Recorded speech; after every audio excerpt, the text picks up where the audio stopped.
Doctor تو بڑھیا جی کا یہ پریس کانفرنس بھیجی جس میں محترم ڈاکٹر صاحب طالبان کے سلسلے میں یہ بتا رہے ہیں کہ تبلیغی جماعت ان کی ماں ہے، دارالعلوم دیوبند ان کا باپ ہے،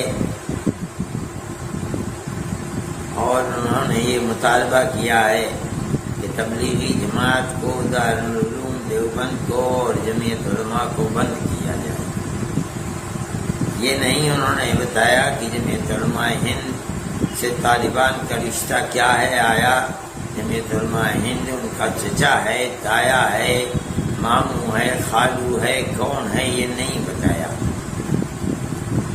لیکن مجھے حیرت ہوئی کہ طالبان کو تبلیغی جماعت سے جوڑا گیا۔ تبلیغی جماعت تو ایک ایسی جماعت ہے جو ایسی دھارمک جماعت ہے کہ وہ اگر کوئی کام کر رہے ہیں تو جو بات بتاتے ہیں وہ زمین کے نیچے کی ہوتی ہے کہ موت کے بعد تجھے کس چیز کا جواب دینا ہوگا اور تو اپنے قبر کے اندر کس طرح چین اور سکون سے رہ سکے گا، اور یا آسمان کے اوپر کی بات بتاتے ہیں کہ موت کے بعد وہ کس طرح جنت میں پہنچ سکتا ہے اور کس طرح جہنم سے بچ سکتا ہے۔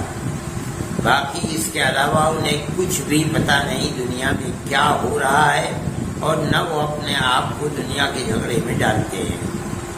طالبان سے ان کا رشتہ اور سمبند کیسے جوڑ دیا ڈاکٹر صاحب نے، مجھے حیرت ہوئی۔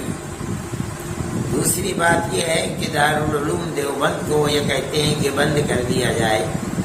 میں یہ یقین کرتا ہوں کہ دارالعلوم دیوبند کی تاریخ سے ڈاکٹر صاحب بالکل ناواقف ہیں، انہیں کچھ پتہ نہیں ہے۔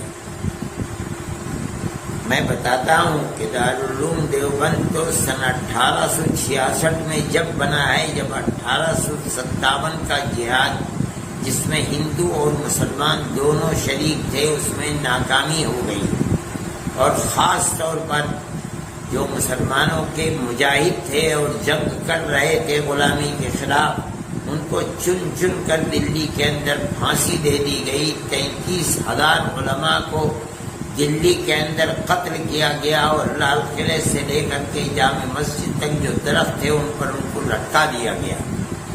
اس کے بعد دارالعلوم دیوبند کو بنایا گیا۔ دارالعلوم دیوبند کے بڑے بڑے سپوتوں نے لوہا لیا ہے انگریزی حکومت کا۔ ڈاکٹر صاحب نہیں جانتے کہ حضرت شیخ الہند مولانا محمود حسن یہیں سے پڑھ کر کے نکلے تھے، جن کو مسٹر مسٹن یہ کہا کرتا تھا کہ اگر شیخ الہند کو جلا کر راکھ کر دیا جائے تو اس کی راکھ سے بھی انگریز کی دشمنی کی بو آئے گی۔ وہ آدمی ایسا ہے کہ جو مالٹا کی جیل تک پہنچ گیا اور انگریز نے گرفتار کر کے ان کو 7 سمندر پار وہاں بھیج دیا۔ مالٹا کی جیل کے اندر شیخ الہند گئے اور 4 سال رہے۔ وہ دارالعلوم دیوبند سے پیدا ہوئے تھے۔ مالٹا کی جیل میں مولانا عزیر گل گئے، وہ دارالعلوم دیوبند سے پیدا ہوئے تھے۔ حکیم نصرت حسین غازی پور کے تھے، وہ گئے، وہ دارالعلوم دیوبند کے طالب علم تھے، اور ایسے طالب علم تھے کہ وہ وہیں مر گئے اور وہیں ان کی قبر ہے مالٹا کے اندر۔ ان سے انگریز نے کہا جب بیماری لمبی ہوئی کہ ہم آپ کو معاف کر دیں گے، آپ جائیں اپنے وطن میں۔ انہوں نے کہا کہ مجھے مرنا منظور ہے، اپنے وطن کی زندگی منظور نہیں ہے کہ میں انگریز سے معافی مانگ کر کے یہاں سے جاؤں۔ چنانچہ مر گئے اور وہیں دفن ہو گئے۔ مولانا مدنی دارالعلوم دیوبند کے فارغ ہیں، مالٹا کی جیل میں رہے۔ مولانا وحید احمد دیوبند کے فاضل ہیں، مالٹا کی جیل کے اندر رہے۔ یہ دارالعلوم دیوبند کا کردار ہے۔ دارالعلوم دیوبند نے جن لوگوں کو پیدا کیا ہے انہوں نے ملک کی آزادی کے لیے اپنے آپ کو قربان کر دیا ہے۔ میں ڈاکٹر صاحب سے پوچھتا ہوں کہ آپ دارالعلوم دیوبند کو بند کرانا چاہتے ہو، یہ تو بتاؤ کہ آپ نے اس ملک کی آزادی کے لیے اور انگریز کی غلامی کی زنجیروں کو توڑنے کے لیے کیا کردار ادا کیا ہے، اور آپ کے پوروجوں نے کیا کردار ادا کیا ہے۔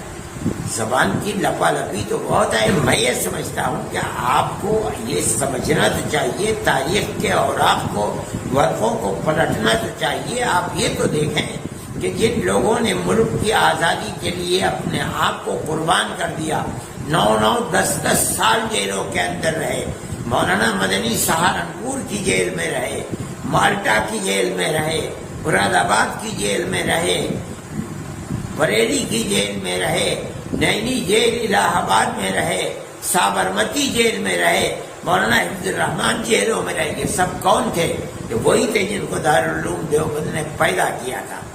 آپ کوئی مثال پیش کریں، آپ یہ بتائیں کہ آپ نے کیا ملک کی آزادی کے لیے قربانی دی ہے. آزاد ملک آپ کو مل گیا اور آپ کو آگے بڑھا دیا گیا. آپ آگے بڑھ کر کے یہ بات کر رہے ہیں، مگر یہ بات حقیقت کے خلاف ہے. جمعیت علماء ہند، آپ نے یہ نہیں بتایا کہ طالبان کا رشتہ جمعیت علماء ہند سے کیا ہے.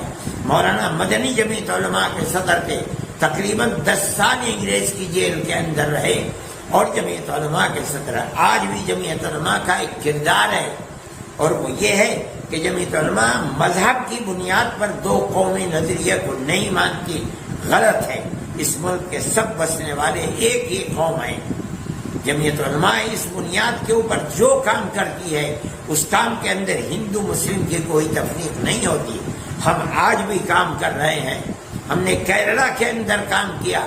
ایک مکان 4 لاکھ روپے کا بنا ہے. ہم نے ان مکانوں کے اندر کچھ نہیں دیکھا.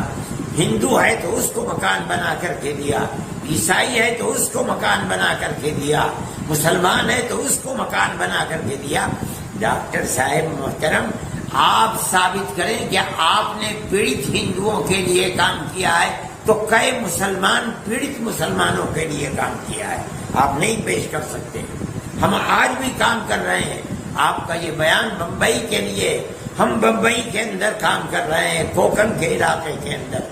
آپ نہیں سمجھتے ہیں ہم نے کتنا کام مسلمانوں کے لیے کیا ہے اور کتنا کام ہندوؤں کے لیے کیا ہے.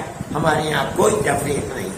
ہم نے 33 مکان ہیں جن مکانوں کو ہمیں مکمل بنا کر کے دیا. میں آپ سے کہتا ہوں کہ اس کے اندر سے 15 مکان غیر مسلموں کے ہیں جن کے اندر ہم بنا کر دے رہے ہیں.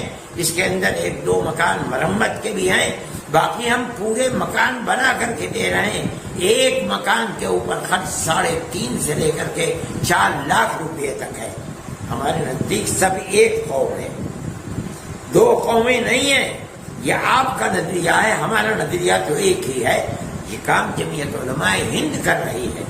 آپ یہ چاہتے ہیں کہ اس دروازے کو بند کیا جائے تو آپ یہ بتائیے کہ کام کرنے کا طریقہ کیا ہے. آپ مجھے یہ بتائیے اور آپ میڈیا کے اندر بولیے کہ آپ نے کتنے کام کیے ہیں جس کے اندر پریشان حال اور پیڑت ہندوؤں کی آپ نے مدد کی ہے تو مسلمانوں کی بھی مدد کیا. آپ بتائیں، پھر اس کے بعد کہیں کہ جمعیت علماء کے دروازے کو بند کر دیا جائے. میں یہ سمجھتا ہوں کہ آپ کو تاریخ پڑھنی چاہیے، سمجھنی چاہیے. سب کو ایک ہی لاٹھی سے نہیں یہاں کہا جا سکتا. آپ جو بات کہیں، آپ ایک ذمہ دار آدمی ہیں، اس کے بعد آپ یہ بات کہیں. جن چیزوں کو، جن اداروں کو آپ بند کرنا چاہتے ہیں، یہ ادارے تو ہندوستان کی جان ہیں اور صحیح رخ کو پیش کر رہے ہیں. میں نہیں مانتا کہ کسی مذہب کا ماننے والا اس نفرت کی سیاست کو قبول کرے گا. جو کر رہا ہے وہ کسی مذہب سے تعلق نہیں رکھتا، ایک غلط بات کر رہا ہے. میں یہ سمجھتا ہوں کہ آپ کو سمجھ بوجھ کر بات کرنی چاہیے، غلط بات اپنی زبان سے نہ نکالنی چاہیے. میرے دل میں آپ کی قدر ہے، آپ ایک محترم آدمی ہیں. مجھے تکلیف ہوئی کہ آپ جیسے آدمی، شہرت یافتہ آدمی ایسی بات کرے. میں اس بات کو غلط سمجھتا ہوں. میں نے آپ کا ایک دوسرا ویڈیو بھی سنا تھا. ایک صاحب نے مجھے سکھلایا جب موہن بھاگوت جی نے آسام کے اندر یہ کہا کہ ملک کے اندر کوئی تفریق نہیں ہے، ہندو اور مسلمان سب ایک دوسرے سے ملے ہوئے ہیں، ان کے رگوں کے اندر جو خون دوڑ رہا ہے وہ ایک ہی خون ہے، کوئی تفریق نہیں ہے. اس کے اوپر آپ موہن بھاگوت جی کے اوپر کتنا ناراض ہوئے. میں یہ سمجھتا ہوں کہ RSS کے سنچالک کی یہ بات بڑی بہترین بات تھی اور وہ یہ سمجھ رہے ہیں کہ کہ اس ملک کو زندہ کس طرح رکھا جا سکتا ہے اور اپنے اس ملک کے اندر امن و امان کی کس طرح پیدا ہو سکتا ہے. آپ نے ان کی ذات کے اوپر بھی کیچڑ اچھالی ہے. میں یہ سمجھتا ہوں کہ آپ کی یہ بات غلط ہے اور جس رخ پر آپ چل رہے ہیں وہ رخ غلط ہے.